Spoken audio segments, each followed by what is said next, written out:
Yo, what's up mga kaibigan? Nalina tayo magkwentuhan. Patuloy ang magandang performance ng duo ni Luka Doncic at Austin Reeves kahit na wala pa si LeBron James. Pinabagsak nga nila ang malakas sa team ng Minnesota Timberwolves sa score na 120-106. Nagdala ng 31 points, 11 rebounds and 11 assists, triple-double si Luka Doncic. 31 points, 7 rebounds and 8 assists din si Austin Reeves. At 14 points and 12 rebounds naman si DeAndre Ayton.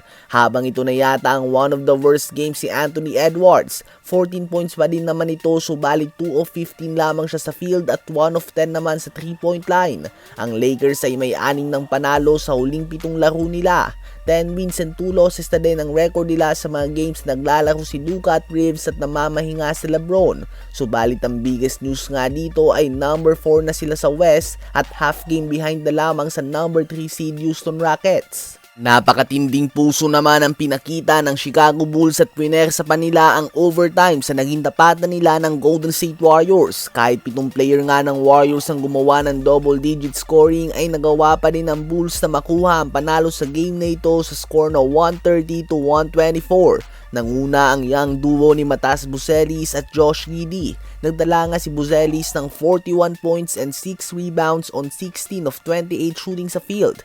22 points and 5 assists din si Trey Jones. 21 points, 13 rebounds and 17 assists, triple-double naman ang ginawa ni Josh Giddey.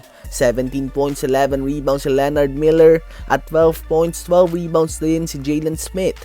Dahil sa talo na ito ay may isang game na ngang agwat ng Los Angeles Clippers sa Warriors para sa 8 seed ng Western Conference. Walang kupas naman si Kevin Durant na gumawa ng 29 points and 8 rebounds on a very efficient 12 of 16 shooting sa field. Pinangunahan niya nga ang Houston Rockets sa 113-99 win laban sa Toronto Raptors. 23 points and 6 assists din si Amen Thompson. 23 points din si Jabari Smith Jr. at 14 points and 12 rebounds si Alperen Sengun. Pinutol naman ng Detroit Pistons ang kanilang 4 na magkakasunod na talo nang pulbusin nila ang Brooklyn Nets sa score na 138-100. Nagtala si Cade Cunningham ng 21 points and 15 assists sa 25 minutes lamang na playing time. 26 points din si Jalen Duren in 22 minutes at 16 points din si Duncan Robinson. Silang tatlo lang nga ay nagtala ng combined 23 of 26 shooting sa field. Ginulat naman ni Campaign ang lahat ng nagtala siya ng 32 points and 10 assists on 9 of 10 shooting sa field and perfect 8 of 8 shooting sa 3-point line sa panalo ng Philadelphia 76ers laban sa Memphis Grizzlies sa score na 139-129. 30 points and 12 rebounds din si Kelly Oubre Jr., 22 points si Quentin Grimes at 21 points, 5 assists and 3 steals naman si VJ Edgecombe.